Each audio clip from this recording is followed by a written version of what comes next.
We are in New Orleans, Louisiana, which is our 30th state. And in this video, we're going to the most visited tourist attraction of New Orleans, National World War II Museum. Let's go check it out.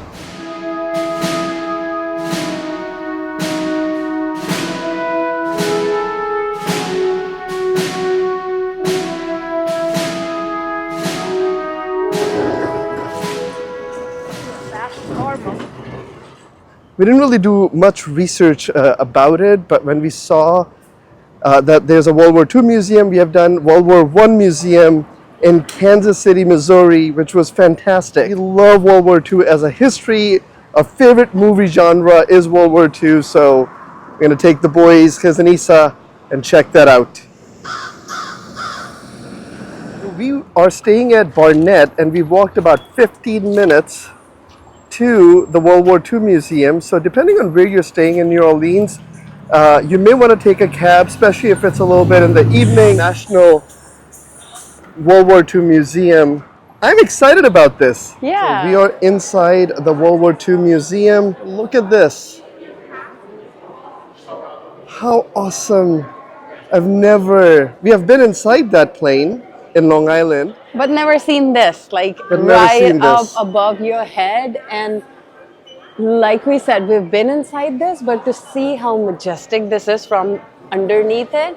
We got the tickets. The price shocked me. $120 for all four of us. 125. 125. Yeah. Just incredible memorabilia all over this main hallway. When you first come in, they say go to this train and you can get your dog tags registered. Two of the volunteers told us to skip that and go straight to the galleries because there's a lot to see. Right now we are in the Louisiana Memorial Pavilion, which has 3 floors apparently. First floor was the train ride that we skipped.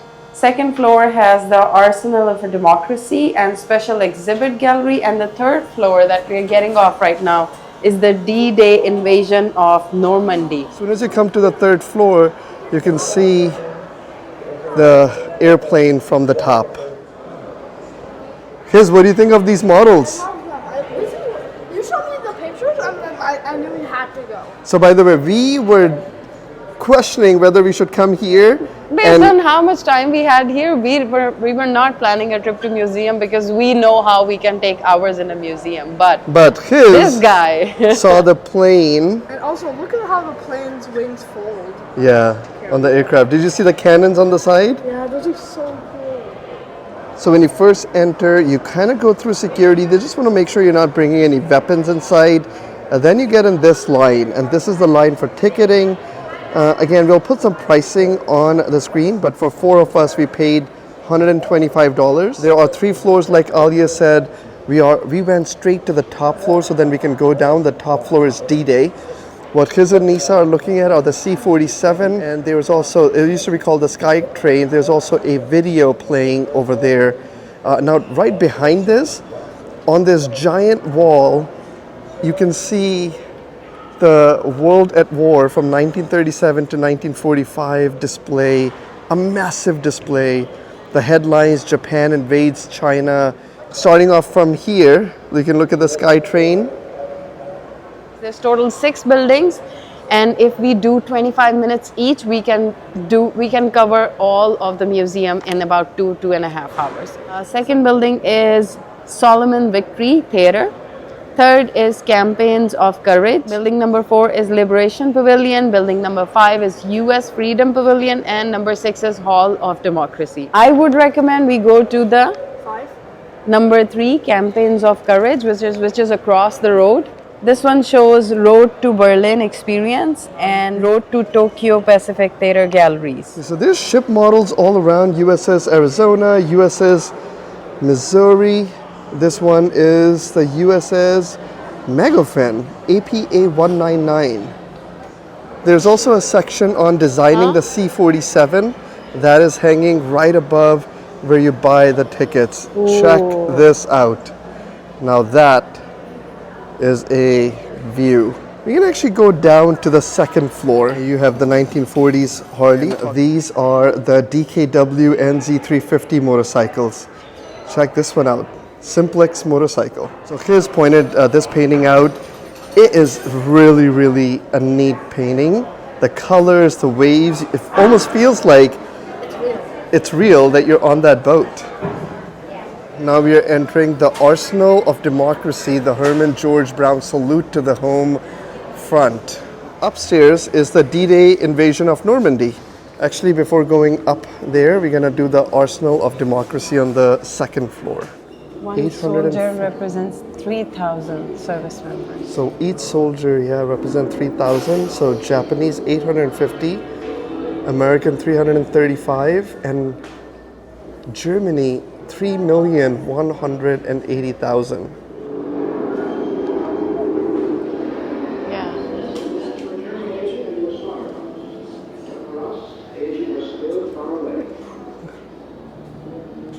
We want no war, saving the defense of our own people or our own honor. So they have these polls happening as the years were progressing, whether they should be going to war. When the attack on Pearl Harbor happened, that switched. The Japanese overrun American and Allied territories across the Pacific. Just 8 weeks after the attack at Pearl Harbor, a panicked nation rounds up its Japanese-American citizens and ships them off. Germany has conquered most of Europe. There's this really interesting video happening of how the war started, and then it goes into America Responds.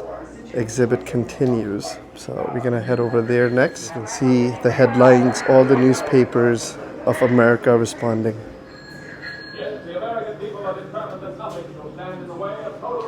I actually really like how they have done the displays. There's movies, videos playing everywhere. And artifacts. Somebody wrote they have been to this museum for 3 days straight. 3 days straight. They're a member and they still haven't seen everything. So that will give you an idea. The recommendation is to pick some of the art galleries that you're interested in and concentrate on those, because there is quite a bit to see here. You're gonna walk into a home. What did you see? Oh, wartime cookbooks helped Americans to ration their food, so they don't cook too much and save the food to help the war. And see, even sugar ration. So it was all about saving the food for the war.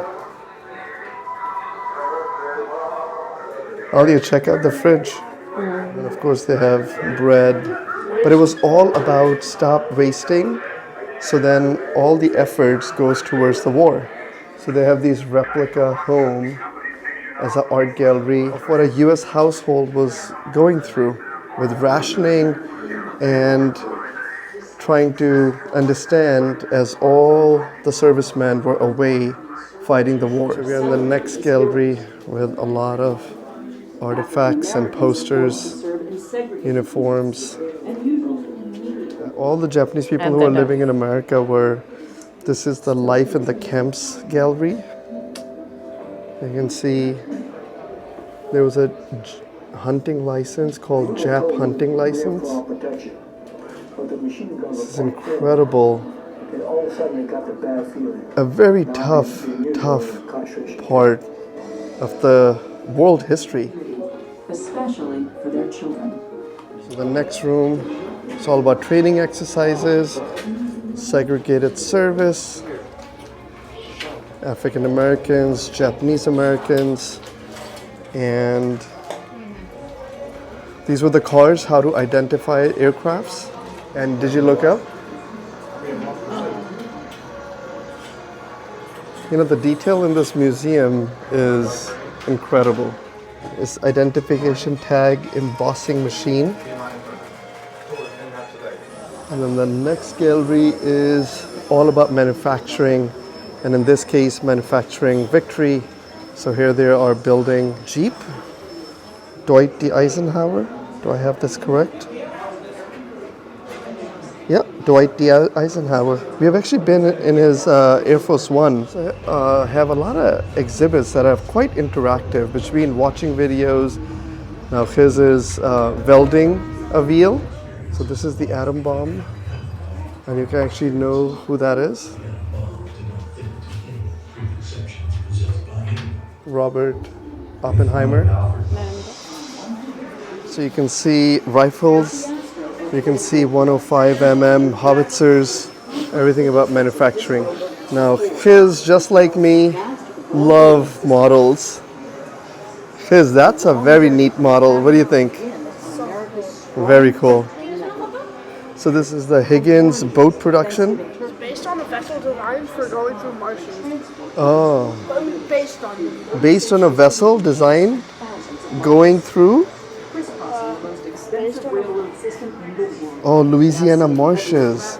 And we're gonna head over upstairs to the D-Day invasion of Normandy. I'm gonna recommend, Ali, I really like what you did. You have to understand how and why America got involved in the war, see the manufacturing, see the impact of home before you actually go to the D-Day invasion and check that gallery out. All right, so this is the third floor.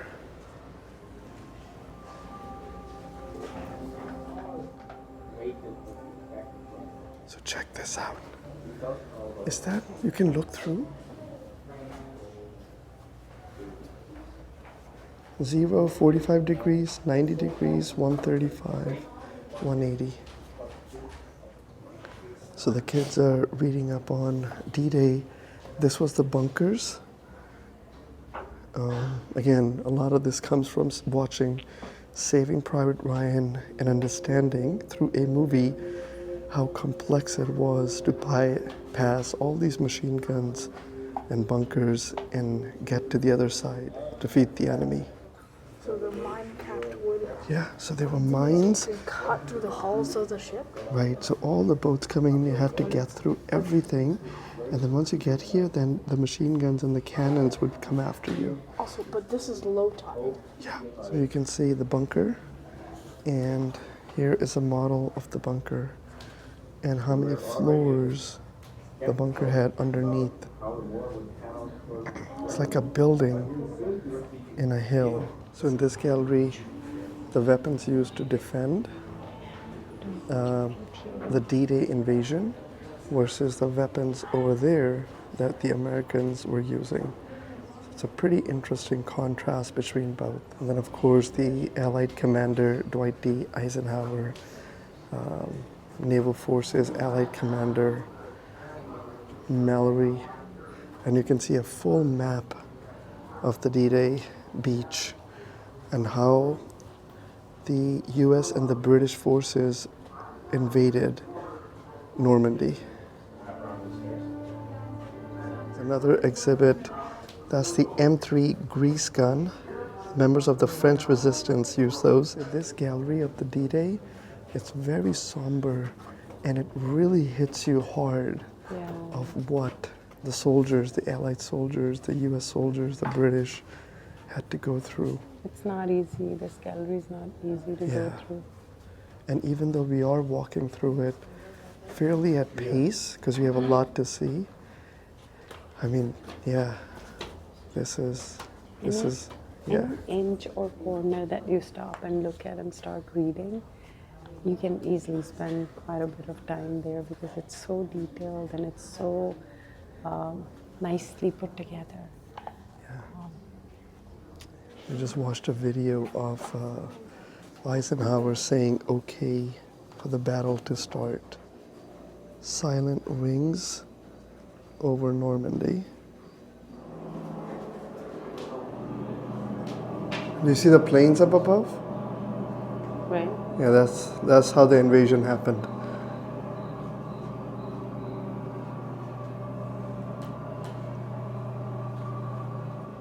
And at the end of the gallery, there are some pictures and some stories from the Armada. And you can see that here, you know, those boats, landing boats, going ashore. That's why this makes this gallery pretty gut-wrenching.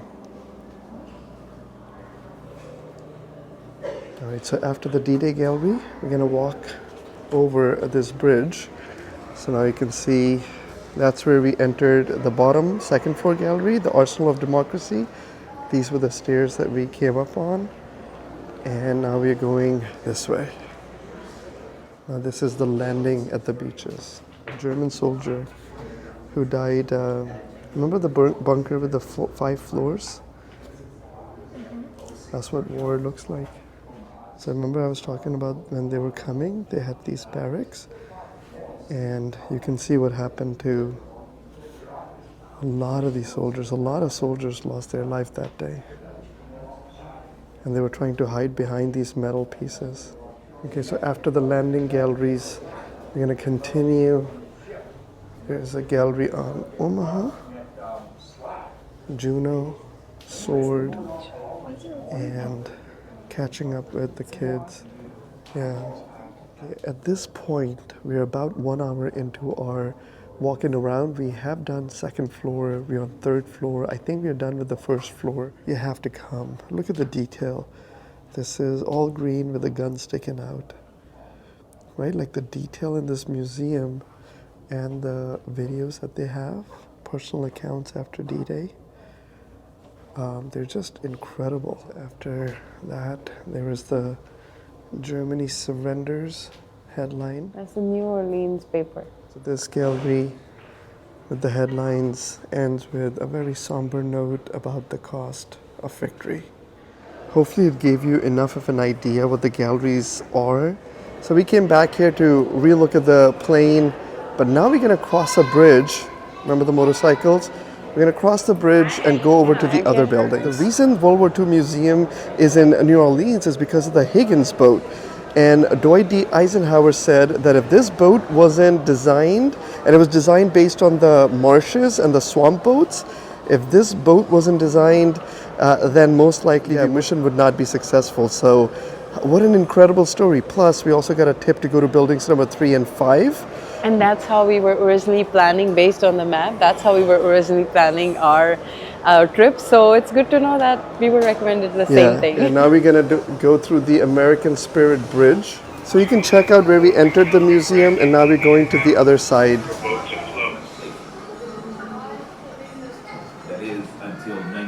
The amount of videos this museum has is incredible.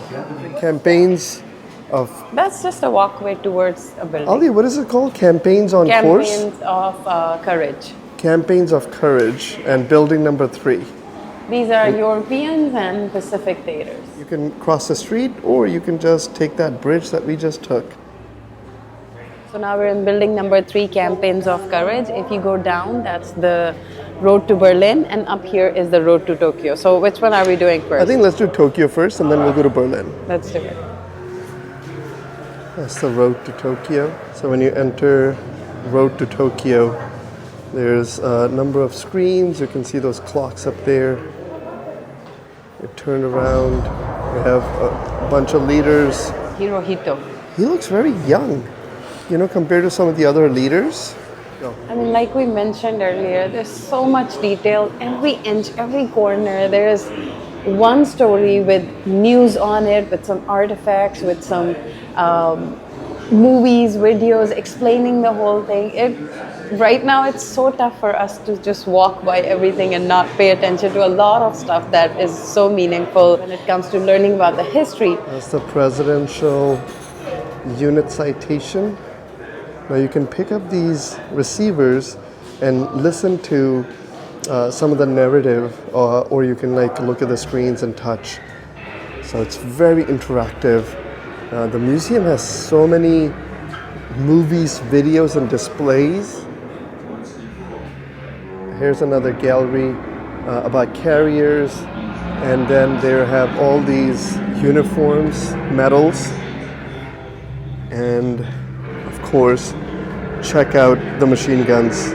So they have made this gallery look like a ship. There's a door there, there's walkways up there, and then the walls are made to look like, riveted ship walls.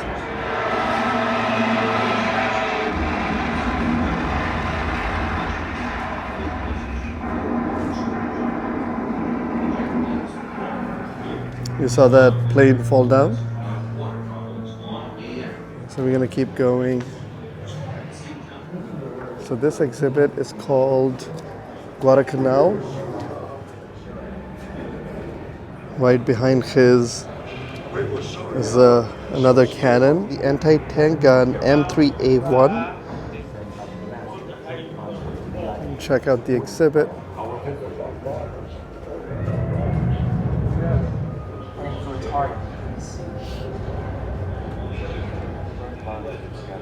So the way they have done videos on these screens, very natural looking, but it really adds to the ambience.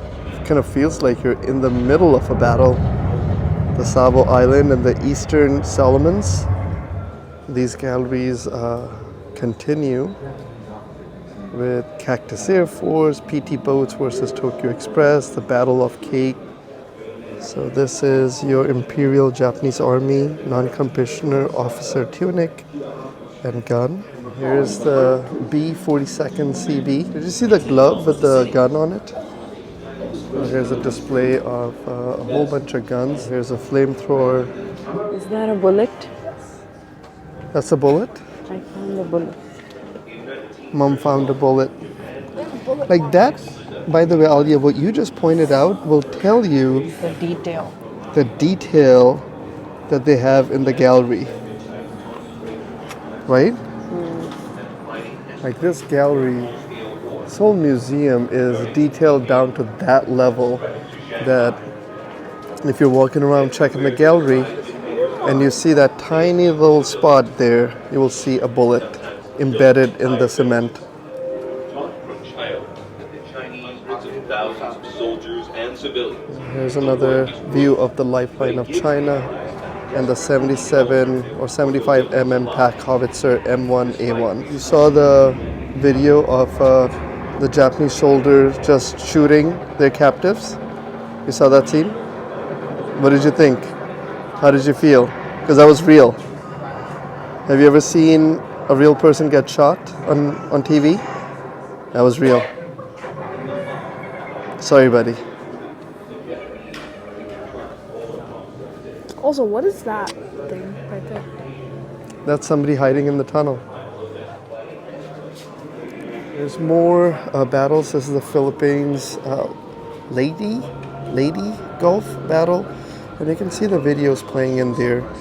The amount of people that are coming to this museum is so uplifting to see. Generally, you don't see a lot of people in historical war museums, but they have really done an incredible job capturing every single detail down to that very nth level. It's an incredible feat of accomplishment. Hiroshima. Like, I'm and blown Nagasaki. away. At first, it shocked where us because America bombed. our tickets were $125. Japan. I was not expecting that. 15 minutes in, you know, it's totally justified, this is and how what they have humans died. accomplished here. They have these giant monitors up top, monitors below, art galleries packed, maps, descriptions, the downfall, the endgame against Japan. Everybody is very somber throughout these galleries. Very somber. I believe these are all the bomb tags from the B-29 raid on Japan. And then over there is dropping the bomb. The B-29 boxcar delivering a second atomic bomb. If somebody's emotional, I'm gonna say be ready. Because I have many moments of tears just welling up in these galleries. It's too heavy. It's too heavy. Galleries after galleries, and the effects and the music in the background, it gets to you. And there are times when I just run out. It is my earnest hope, and indeed the hope of all mankind, that from this solemn occasion a better world shall emerge. Out of blood and carnage of the past, a world dedicated to the dignity of man and the fulfillment of his most cherished wish for freedom, tolerance, and justice. A moment of the surrender.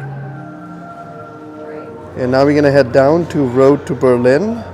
And then after that, we're going to go to building number 5. So far at this point, we have spent about 2 hours. I don't know how long this video is going to be. There's moments in this video that I'm quiet. There's moments that I'm trying to whisper. So sorry about that, but hopefully it gives you enough an idea what to expect from this museum tour. So we're going to start Road to Berlin next. Here the allies are Stalin from Russia, Churchill, Roosevelt, and then on the other side, on the axis, you have Hitler and Mussolini. So Hitler, Mussolini joined Japan in World War upon America. I never realized that America never declared war on Germany.